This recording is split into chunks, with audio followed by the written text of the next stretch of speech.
Many years ago, and not so far away, there was a man named John. Now, John was an ordinary working class man. Every day he'd wake up at dawn. He would go into Atley Woods, collect some sticks, break for his lunch, grab some more, and then go on and sell them in the market. And one day, it started like every other. He woke up at the crack of dawn, went into Atley Woods, went to collect some sticks. But as he was heading to his favourite log for some lunch, he heard a sound in the forest. It sounded like someone was in pain, and he put down his sticks and he began to weave through the forest. And he peered through the trees and he saw a man. He was a bit confused and he said, "Are you okay?" And this man was jumping around and screaming. He was like, "I stubbed my toe on a branch, but it's okay, don't worry. I'm sorry I put you out of your misery, but if you could you give me some food?" And John, well, he wasn't the richest of people, and the lunch that he had was really the barest minimum. But he was a kind and good-hearted soul, and he broke his bread in half, and he gave it to the man, and he said, "Half for you, and half for me." And the man, who was now in less pain, was grateful, and he said, "Thank you. Very few people would do that for me." And John was like, "Well, I don't see any reason why I wouldn't. You asked, and I gave it to you. It's fine, don't worry about it." And John finished off his bread, picked up his sticks, and began to leave the forest, leaving the man behind. But as he was walking, his footsteps seemed louder, more echoey, and he saw the trees shaking and the ground was rumbling, and he did not understand what was going on until he took a few steps forward and there was a colossal foot in front of where he was trying to walk. And he looked at the foot, and he looked up and up and up into the face of a hideous woman. But it was not a woman like he'd seen, it was a giantess. Her hair was long and straggly, and it hung down to her waist. Her eyes were evil, and she stank. And he looked up at her, and he was stock still, and he opened his mouth to speak, but she beat him to it. "What are you doing in my forest?"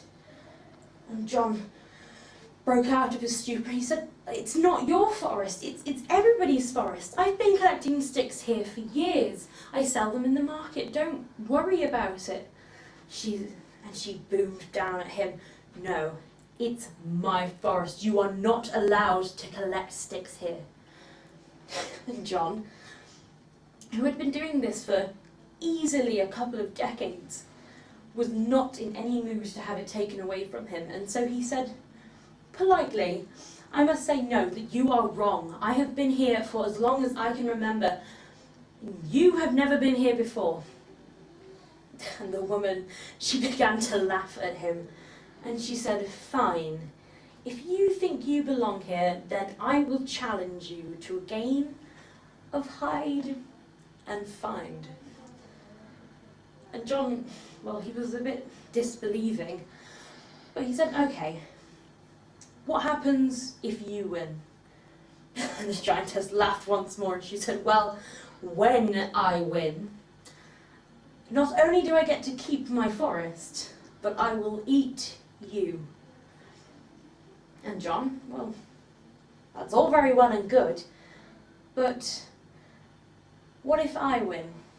And she's like, "If you win, you will never win.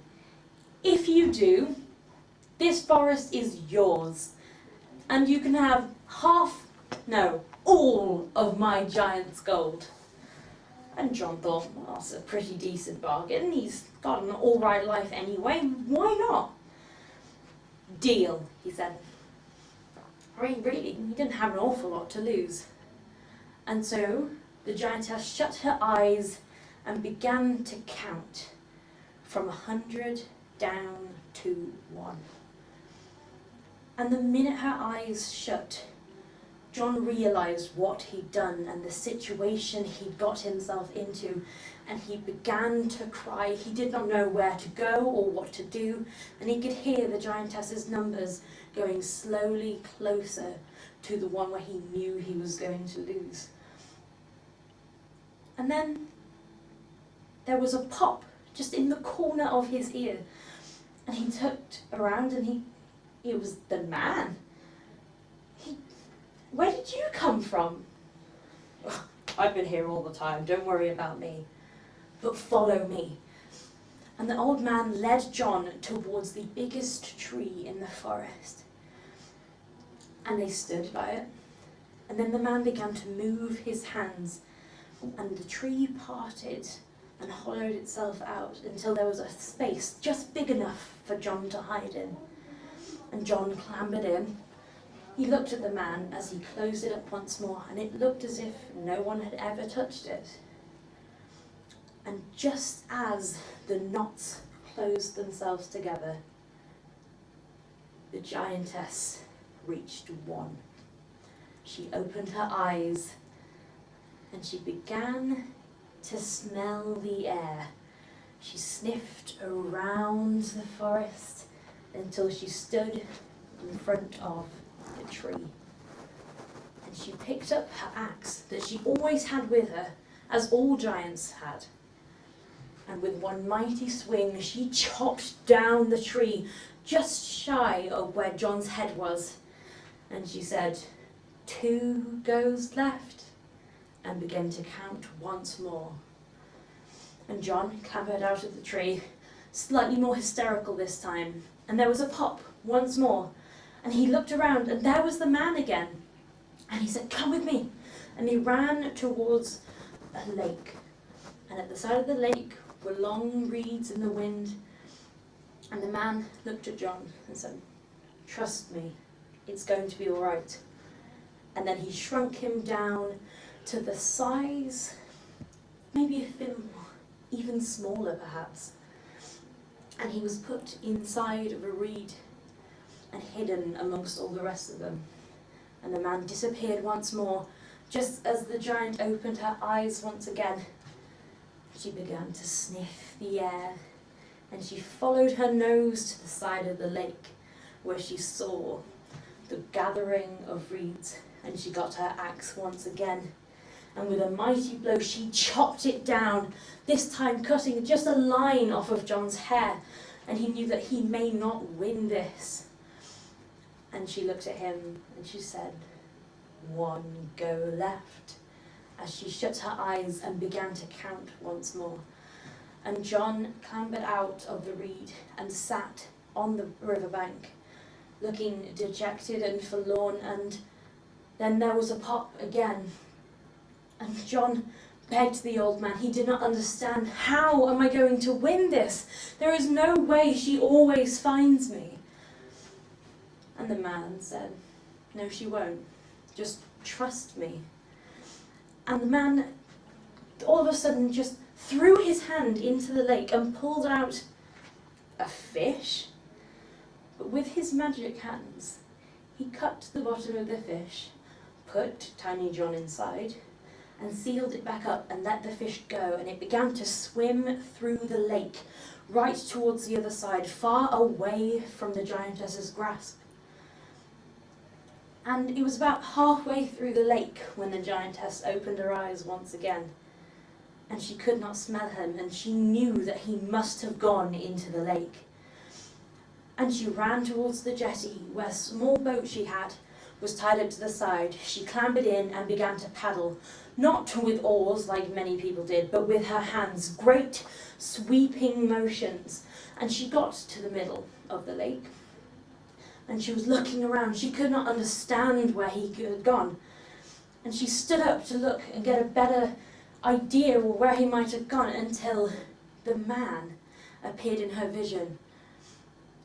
And he just threw a hand at her, and she did not understand what had gone on until a gust of wind blew her up and out of the water, smashing her boat as she went up into the air and came crashing back down, straight onto her stomach with a crash, and she sank to the bottom of the lake, drowned, never to be seen again. And the man, once again, shot his hand into the river, the lake even, where John was, picked up that same fish, took John out from the inside and let the fish go, returned him to his normal height, and said, "Follow me." And as they walked through John's new wood, they went into a less trodden road, which went onto a more hidden path, which went up the side of the Wrekin. And they came to a pair of double doors, which, upon their arrival, opened as if by magic. And there, in the middle, amongst all of these gigantic things, was a pot of gold.